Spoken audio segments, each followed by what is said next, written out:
নমস্কার বন্ধুরা, আপনারা সবাই কেমন আছেন? অবশ্যই ভালো আছেন আশা করি। আমিও ভালোই আছি। তো আবারও একটা ভিডিও নিয়ে চলে এলাম আপনাদের কাছে। তো আমার একটি খুবই পছন্দের মাছ বরলি মাছের রেসিপি নিয়ে চলে এলাম। আমার খুবই পছন্দের, এটা আমার ফ্যামিলিতে সবাই পছন্দ করে।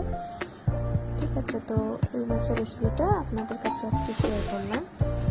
আমি যেভাবে বানাই সেভাবেই শেয়ার করলাম। তো মাছ সব বাছা হয়ে গেছিলো, ধোয়া হয়ে গেছে, আমার মাছ ভাজাও হয়ে গেছে। তো মাছটা ভেজে উঠিয়ে নিলাম আমি।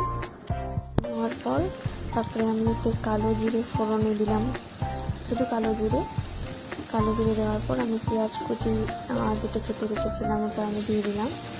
পেঁয়াজ কুচি দিয়ে পেঁয়াজটাকে একটুখানি ভেজে নেবো লাল করে, বেশি ভাজবো না, একটুখানি ভাজবো।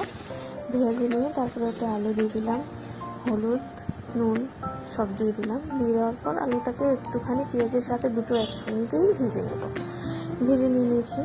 ভেজে নেওয়ার পর ওতে কিছু কাঁচা লঙ্কা ছড়িয়ে দিলাম আমি।